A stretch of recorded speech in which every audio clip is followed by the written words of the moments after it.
പിതാവിൻ്റെയും പുത്രൻ്റെയും പരിശുദ്ധാത്മാവിൻ്റെയും നാമത്തിൽ ആമേൻ. ഈശോ മിശിഹായിക്ക് സ്തുതിയായിരിക്കട്ടെ. യേശുവിൽ സ്നേഹം നിറഞ്ഞ സഹോദരങ്ങളെ, എല്ലാവരെയും ദൈവവചന ധ്യാനത്തിലേക്ക് നമ്മുടെ കർത്താവായ യേശുക്രിസ്തുവിൻ്റെ നാമത്തിൽ സ്വാഗതം ചെയ്യുന്നു. നമ്മുടെ കർത്താവ് ഈശോ മിശിഹായി എല്ലാവരെയും സ്വർഗം തുറന്ന് അനുഗ്രഹിക്കട്ടെ എന്ന് പ്രാർത്ഥിക്കുന്നു.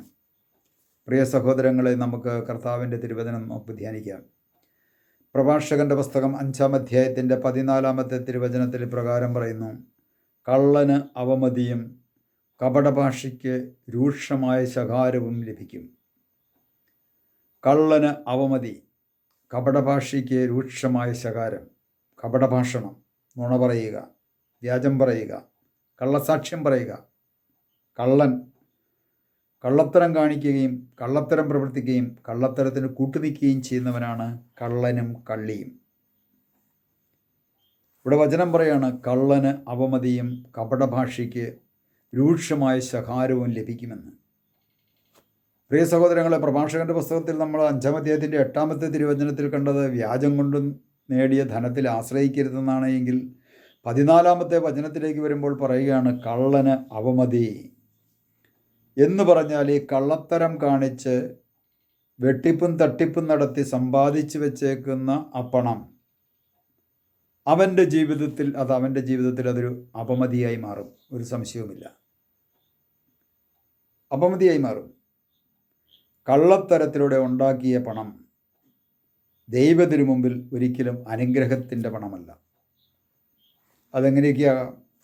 വ്യാജമദ്യം നിർമ്മിച്ച് വിൽക്കുന്നവരെന്ന് നമ്മുടെ സമൂഹത്തിൽ ധാരാളമുണ്ട്. വ്യാജമദ്യം നിർമ്മിച്ച് വിൽക്കുക, അതുപോലെ തന്നെ സാധനങ്ങളൊക്കെ പൂഴ്ത്തിവെച്ച് അമിതമായ വിലയ്ക്ക് വിൽക്കുക. കഞ്ചാവ്, മയക്കുമരുന്ന്, ഹാൻസ്, പാൻപരാഗ്, ഇതുപോലെയുള്ള മയക്കുമരുന്നുകൾ കൊടുത്ത് പണം സമ്പാദിക്കുക. ഇതൊക്കെ വ്യാജം കൊണ്ടാണ്, സത്യസന്ധമായിട്ട് സമ്പാദിക്കുന്നതല്ല. പ്രിയ സഹോദരങ്ങളെ, ഈ വ്യാജമദ്യമൊക്കെ നിർമ്മിക്കുമ്പോഴും അത് കൊടുക്കുമ്പോഴും അനേകം വ്യക്തികളെ കൊന്നൊടുക്കുകയല്ലേ ചെയ്യുന്നത്. തമ്പുരാൻ്റെ മുമ്പിൽ ഒന്ന് ആത്മപരിശോധന ചെയ്യണമേ. ഇത്തരം പ്രവൃത്തികൾക്ക് ഞാൻ കൂട്ടുനിൽക്കുകയോ എൻ്റെ ജീവിതത്തിൽ പ്രവർത്തിക്കുകയോ ചെയ്തിട്ടുണ്ടോ എന്നാണ് ദൈവത്തിന് മുമ്പിൽ ആത്മപരിശോധന ചെയ്യേണ്ടത്. അതുപോലെ തന്നെ മറ്റൊന്നാണ്, ഈ കള്ളത്തരം കാണിക്കുന്ന കള്ളനെ സംബന്ധിച്ച് മറ്റൊരു മേഖല കൂടെയുണ്ട്. വിവിധ തരത്തിലുള്ള ചൂതുകളികൾ, പണം വച്ചുള്ള ചീട്ടുകളി, അനുവദനീയമല്ലാത്ത ലോട്ടറി, ഇവയിൽ മുഴുകി സത്യത്തിൽ നിന്ന് ഞാൻ വ്യതിചലിച്ച് ജീവിക്കുക. സത്യത്തിനെതിരായിട്ടുള്ള പ്രവൃത്തി ഞാൻ ചെയ്യുക. അത് ദൈവത്തിനു മുമ്പിൽ എൻ്റെ ജീവിതത്തിൽ അനുഗ്രഹത്തിന് വലിയൊരു തടസ്സമാണ്. വ്യാജമദ്യം നിർമ്മിക്കും പോലെ തന്നെയാണിത് ചൂതുകളി. മറ്റുള്ളവരുടെ പണം എങ്ങനെയെങ്കിലും നമ്മുടെ പോക്കറ്റിലാക്കണം. അതാണ് ചൂതുകളിയുടെ ലക്ഷ്യം. പണം വെച്ചുള്ള ചീട്ടുകളി അത് തന്നെയാണ്. ഏതെല്ലാം തരത്തിലുള്ള ചീട്ടുകളികളാണ്. നിമിഷ നേരം കൊണ്ട് 2 നില കെട്ടിടം ചീട്ട് കളിച്ച് പോയ വ്യക്തികളെ എനിക്കറിയാം. കെട്ടിടം വെച്ച് ചീട്ട് കളിച്ചതാണ്. ബിസിനസ് ചെയ്തുകൊണ്ടിരുന്ന കെട്ടിടം വെച്ച് ചീട്ട് കളിച്ച് കെട്ടിടം പോയി, മാറിക്കൊടുക്കേണ്ടതായിട്ട് തോന്നും. അപ്പോൾ അതുപോലെ തന്നെ ലോട്ടറി, അനുവദനീയമല്ലാത്ത ലോട്ടറി, കള്ള ലോട്ടറി എന്നൊക്കെയാണ് പറയുന്നത് പലപ്പോഴും. ഇതൊക്കെ ചെയ്ത് ദൈവത്തിൻ്റെ സത്യത്തിന് വിരുദ്ധമായിട്ടുള്ള പ്രവൃത്തി ഞാൻ ചെയ്യുക. അതുപോലെ തന്നെ അശ്ലീലമായിട്ടുള്ള കാസറ്റുകൾ, ഇന്ന് കാസറ്റില്ല, അതിന് പകരമായിട്ട് മെമ്മറി കാർഡിനകത്തേക്ക് കോപ്പി ചെയ്ത് കൊടുക്കും. ബ്ലൂ ഫിലിംസിൻ്റെയൊക്കെ ഇതെല്ലാം കോപ്പി ചെയ്ത് കൊടുക്കും. എന്നിട്ട് പറയും നല്ലതാണെന്ന് പറയും. പിള്ളേർ ചൂടപ്പം പോലെ മേടിച്ചുകൊണ്ട് പോകും. ഇത് അനേകം സെൻറ്ററുകളിൽ ഇത് സംഭവിച്ച് നടന്നുകൊണ്ടിരിക്കുന്നു.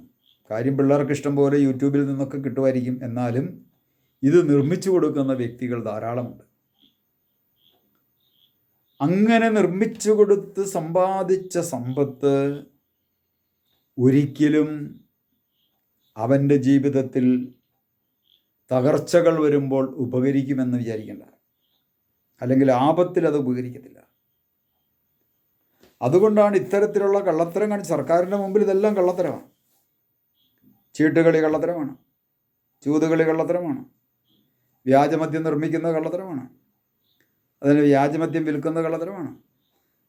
ഇതെല്ലാം കള്ളക്കടത്തായിട്ട് ഒളിച്ച് കടത്തുക, അതും കള്ളത്തരമാണ്. കഞ്ചാവ് വിൽപ്പന, ഇതെല്ലാം കള്ളത്തരമാണ്. ഇങ്ങനെയൊക്കെ കള്ളത്തരം കാണിച്ച് ഞാൻ പണം സമ്പാദിക്കുമ്പോൾ പ്രിയ സഹോദരങ്ങളെ, അത് ദൈവത്തിന് മുമ്പിൽ ഒരിക്കലും അനുഗ്രഹമല്ല. അതുകൊണ്ടാണ് 14-ാമത്തെ തിരുവചനത്തിൽ ഇങ്ങനെ പറയുന്നത്, കള്ളന് അവമതിയും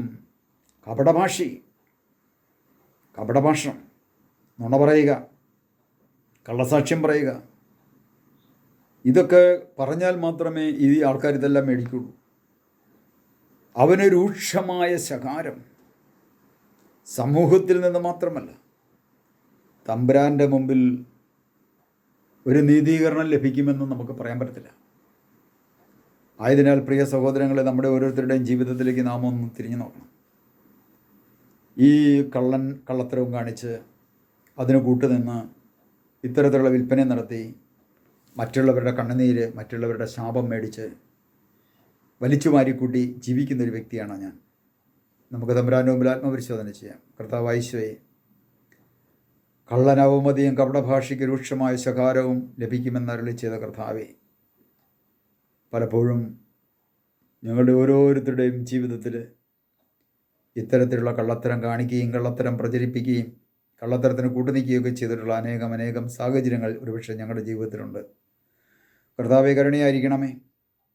ഇനിയുള്ള കാലഘട്ടങ്ങളിൽ അങ്ങയുടെ തിരുവചനമനുസരിച്ച് ഞങ്ങളുടെ ജീവിതത്തെ ക്രമപ്പെടുത്തുവാൻ അവിടുത്തെ ആത്മാവിനെ ഞങ്ങളിലേക്ക് അയച്ച് ഞങ്ങളെ അഭിഷേകം ചെയ്യണമേ. പിതാവിൻ്റെയും പുത്രൻ്റെയും പരിശുദ്ധാത്മാവിൻ്റെയും നാമത്തിൽ ആമേൻ.